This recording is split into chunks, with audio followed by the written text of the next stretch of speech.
నమస్కారం అండి. SB news 9550కి స్వాగతం సుస్వాగతం. ఏ రోజు వార్త ఆ రోజు మనకు అప్డేట్ కావాలంటే ఎస్బీ న్యూస్ 9550 ఛానల్ను మీరు సబ్స్క్రైబ్ చేసుకుంటే ప్రతిరోజు వార్త మీకు అప్డేట్గా ఉంటుంది.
ముప్పై ఏళ్ళ నుంచి వ్యాపారం చేస్తానండి నా భర్త. ఎటువంటి వాళ్లకు ఏ హాని చేయలేదు. ఏదో ఆయన శక్తి సంపాదించుకుంటున్నాడు, అమ్ముకుంటున్నాడు. ఒకరికి అమ్మిస్తాడు చేస్తాడు. మా ఆయన ఎటువంటి వాడు కాదు. నేను ఇట్లాంటి ఎప్పుడు మాట్లాడిన దాన్ని కాదు, నాకు తెలియదు ఇవన్నీ.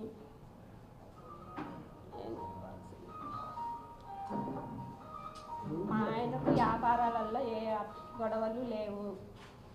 ఆయన బుద్ధి ఆయన సంపాదించుకొని తెలుగుదేశం వాళ్ళ తిట్టు సరిపోదని ఏం లేదు, వైఎస్ఆర్లోనేం లేదు, తెలుగుదేశం వాళ్ళు అనేది ఏం లేదు. ఎవరితోనైనా కలిసిపోతాడు. వ్యాపారాలు అన్నాక వాళ్ళతో మాట్లాడతాడు, వీళ్ళతో మాట్లాడతాడు, సెంటర్ వీళ్ళు చేస్తూ అడుగుతాడు.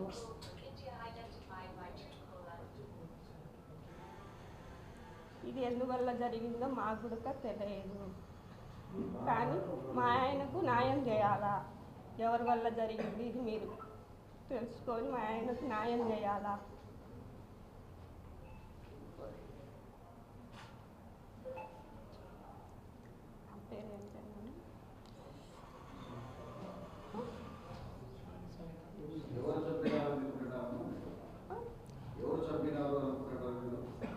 అవన్నీ మాకు తెలియదు సార్, అవన్నీ మాకు తెలియదు. ఎవరు చంపినారో అవి మాకు తెలియదు ఇప్పటికీ. అది మీరే తెలుసుకొని మాకు న్యాయం చేయాలి. నా బిడ్డలకు నాకు. మా ఇంట్లోకి వచ్చి 9 దినం అయిపోతానే పోలీసు వాళ్ళు వచ్చి జొరబడి డాక్యుమెంట్లు, బాండ్ కాగితాలు, ఎల్ఐసి కాగితాలు అన్నీ తీసుకుపోయినారు. మా ఆయన అక్రమంగా ఆయన కష్టపడి ఆయన సంపాదించిన ఆస్తులయ్యి ఎవరికి ద్రోహం చేయలేదు. ఒకరికి ద్రోహం చేయలే, ఒకరికి చేయి సాపినోడే కానీ ఒకరి చొమ్ము తిన్నోడు కాదు. ఆయన కష్టాంతంతో సంపాదించుకున్నాడు. ఎవరికైనా అమ్మిస్తా అంటాడు, వాళ్ళ కాగితాలు మనకాడు ఉంటాయి, అమ్మిస్తాడు కాబట్టి తీసుకుంటాడు, మళ్ళీ వాళ్ళకి సెటిల్మెంట్ చేస్తూ ఉంటాడు అయింది. కానీ ఒకరికి దోహం చేసినాడు కాదు మా భర్త. చెప్పినారు సార్, ఇట్లా తీసుకువెళ్తానమ్మా, మళ్ళీ ఇది ఎంక్వైరీ చేసి ఇస్తాము అంటున్నారే కానీ అది ఇప్పటికి ఇంకా ఏం తెలుసలేదు సార్ మాకు. అదంతా ఉత్తమాటలు సార్. ఇప్పుడు ఎవరికైనా అమ్మిస్తా అంటాడు స్వలాలు, వాళ్ళ పేపర్లు మన కాడు ఉంటాయి, పలానా రోజు అగ్రిమెంట్లు ఉంటాయి, అవన్నీ అగ్రిమెంట్ వరకు ఉంటాయి మన దగ్గర, ఒకటే ఉంటాయి, అవన్నీ మనకే ఉంటాయి కాదా. ఎవరి గుద్ది వాళ్ళు రాసుకుంటున్నారు, మీరు ఎవరి గుద్ది వాళ్ళు రాసుకోబోతున్నారు, ఎవరికి అయినట్టు వాళ్ళు ఆడుకుంటున్నారు అంతే. మా ఆయనతో ఇంతమంది ఎవ్వరు ఒరిజినాలు, జిరాక్సులు, ఎల్ఐసి కాగితాలు, బాండ్ కాగితాలు, పాస్బుక్లు అన్నీ తీసుకుపోయినారు. ఏమంటే ఈ ఎంక్వైరీలేమో ఇస్తాంలే అంటున్నారు. మాకు అది ఆయన సంపాదించిన ఆస్తి అది ఉంది, అది ఎక్కకపోయి వాళ్ళు పెట్టుకున్నారు. మా బిడ్డలు మేము ఎట్ట బతకాలా.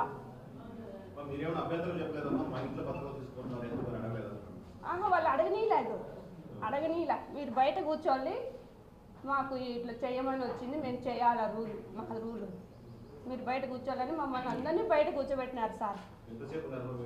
11:30 దాకా ఉన్నారు, 12 దాకా ఉన్నారు. 10కి వచ్చినారు, స్టార్ట్ చేసినారు. 12 అయింది వాళ్ళ చెక్కింగ్ అంతా అయిపోయింది. తీసుకున్న తర్వాత మీకు ఏమైనా రాయించారా? మీ దగ్గర డాక్యుమెంట్స్ తీసుకున్నామని మీకు ఏమైనా రాయించారా? ఇవ్వలేదు సార్. రిటర్న్ గా ఏమైనా ఇచ్చారా? నెంబర్లు ఇచ్చినారు. అప్పటికేమి ఇవ్వలేదు సార్.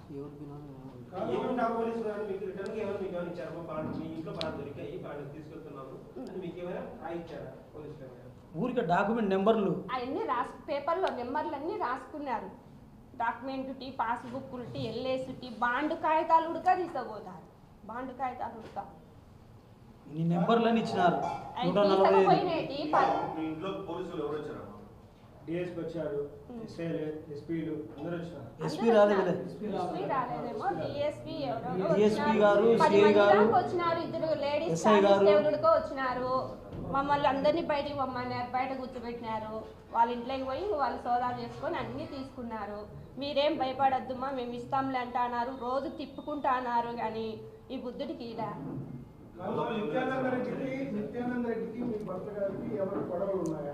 అవన్నీ ఏం లేవు సార్. మాకు తెలిసినంత వరకు మాకు ఇప్పటికేమో ఏం లేవు. నిత్యానందతో మాట్లాడతాడు, రవి సార్తో మాట్లాడతాడు, తెలుగుదేశం వాళ్ళతో మాట్లాడతాడు. ఎందుకంటే మేము వ్యాపారాలు చేస్తాము కాబట్టి వాళ్ళతో వీళ్ళతో అందరితో కంట్రోల్లోనే ఉంటాం సార్. వ్యాపారాలు అన్నాక వాళ్ళతో మాట్లాడతాం, కాదు మేము. ఆయన కష్టపడి సంపాదించుకునే ఆస్తుంది, ఎవరి బినామీ కాదు. బినామీ ఎవరి బినామీ కాదు. 30 ఏళ్ళ నుంచి వ్యాపారం చేసుకుంటా ఉంటాం. 30 ఏళ్ళ నుంచి. ఆదివారం రాత్రి 10 గంటలకు నేను ఇంట్లో భోజనం చేయగా బయట అరుచుకుంటారంటే నేను ఇంట్లో నుంచి బయటకు వచ్చినాను. బయటకు వచ్చిన తర్వాత అప్పటికే కొట్లాడుకుంటా అంటే పోయి చూసేదానికి పోయినా. ఆడ నుంచి 2 వ్యక్తులు వచ్చి మా పిల్లోని నరిచినారని అరుచుకుంటా అంటే ఆడ నుంచి మేము వాళ్ళ 2 వ్యక్తులు దాడి చేసిన వ్యక్తులను తీసుకొని వచ్చి ఆమెను పోలీసు వాళ్ళకి అప్పగియాలంటే వాళ్ళు ఈ 5 నిమిషాల్లో చంపుతాను, మాకు వదిలితే 5 నిమిషాల్లో చంపుతానని 2 వ్యక్తులు ఆమెను పట్టుకుంటే మేము చెట్టుకు ఏదో ఒకటి తీసుకొని వచ్చి కట్టేసి పోలీసు వాళ్ళకి అప్పగియాలంటే వాళ్ళు ఇదిలిచ్చుకొని వాళ్ళు ఫోన్లు చేసుకొని మళ్ళీ 4 మనుషులను పిలిపించుకున్నారు. ఆ 4 వస్తానే వీళ్ళు అందరినీ ఇడిపించుకొని అందరినీ భయభ్రాంతులను చేసి కత్తులతో కట్రాళ్ళు ఎత్తినారు. మా ఇంటికానే కట్రాళ్ళు, చెట్టుకు చుట్టూ కట్రాళ్ళు రాళ్ళు పెట్టుకుంటాం కదా, ఆ రాళ్ళు తీసుకొని ఇంత రాళ్ళు ఎత్తి వేసి ఎవరన్నా పోనీలు అయ్యోలో పాపం అన్నోళ్ళని కూడా ఒక ఆమెను ముసలామెను దొబ్బినారు. ఆమెకు నడుములు ఇరిగినాయి. ఇంకొక ఆయపను చెయ్యి అడ్డం పెడితే చెయ్యికి కత్తితో పొడిచి ఆయనకు 10 గుట్లు పడినాయి. తర్వాత నేను పోతే నన్ను కింద వేసి దొబ్బి నా మీద ఎక్కి ఈడ పొడిచినారు, అరిచేతిలో ఇక్కడ పొడిచినారు, ఇక్కడ కాలుకు గాయమైంది నాకు. తర్వాత ఈమెకు కట్రాయి వేసినారు, మా అన్న మీద వేసినారు. దాని నుంచి మేము 108కి ఫోన్ చేస్తే అది గంటన్నరకు వచ్చింది. తర్వాత పోలీసు వాళ్ళకి ఫోన్ చేసినారు, పోలీసు వాళ్ళు రాలేదు. 108లో మేము దెబ్బలు తగిలిన వాళ్ళు కటారి దస్తగిరి, నేను కలమల చిన్న దస్తగిరి, నేను మౌలాలమ్మ, ఇంకొక ముసలామ సంటెక్క, ఈ 4 108లో ఎక్కించినారు. గంటన్నర తర్వాత రిమ్స్ వచ్చిన తర్వాత రిమ్స్ పోయిన తర్వాత వాళ్ళు ఆల్రెడీ మమ్మల్ని చంపేదానికి వచ్చిన వాళ్ళు ఆల్రెడీ ఉన్నారు రిమ్స్లో, ఓపీలో. మేము ఉన్నాము అదే రూమ్లో, వాళ్ళు ఒక రూమ్లో ఉన్నారు, మేము అదే రూమ్లోనే ఉన్నాము. వాళ్ళందరూ మమ్మల్ని చూసినారు. మేము ఆరోగ్యం చూపించుకుంటున్నాము, దెబ్బలు చూపించుకున్నాము, ఓపీలు రాపించుకున్నాము. ఇంకా మాకు ఎక్స్రేలు తీపించుకొని రాకుండా అన్నాడు.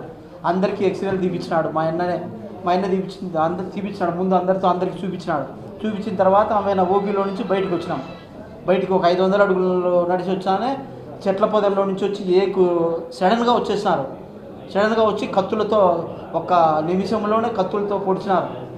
అందరు చుట్టుకొని 4-5 మంది చుట్టుకొని పొడిచినారు. నేను అడ్డం పోతే నన్ను పొడిచినారు, నాకు 8 కత్తిపోట్లు. మా అన్న ఒరిగిపోతానే నేను ఇంకా తప్పించుకోవాలని పరిగెత్తిన, నన్ను పొడిచిన తర్వాత మా కోసం మా బంధువులు వాళ్ళు ఇల్లు మా వెనకబడి వచ్చిన వాళ్ళు కూడా భయభ్రాంతులై పరిగెత్తినారు. 20 మంది దానా మా వెనకబడి వచ్చిన వాళ్ళందరూ 20 మంది మా కత్తిపోట్లు చూసి వాళ్ళు భయపడి పరిగెత్తిపోయినారు. నన్ను పొడిస్తే నేను పరిగెత్తినా కదా, మబ్బులో ఆ చీకట్లో కనపరానని బైక్తో ఎమ్మడిచ్చి బైక్ తగిలిచ్చి మళ్ళీ బైక్ వెలిగించి మళ్ళీ గుద్దడము, పిడిగుద్దులు, కత్తిపోట్లతో పొడిచినారు. వాళ్ళ బైక్ మీద నేను ఒరిగితే కత్తిపోట్లు పడినాయి చుట్టూ, అవి లోపలికి పోలేదు. అందుకు నేను బతికిపోయినా. అది జరిగింది. పేర్లు అయితే తెలియదు. రాజారవి గ్యాంగు, చెన్నూరు గ్యాంగ్ అంట, అలంకాన్పల్లెలో గ్యాంగు, వెంకటేశు, మనోహరు, ఆనందు, వీళ్ళని పేర్లు తెలుసు. ఇంకా వీళ్ళ గ్యాంగులో ఎంతమంది ఉన్నారో చుట్టూ అలంకాన్పల్లె చుట్టూ ఉన్నారు.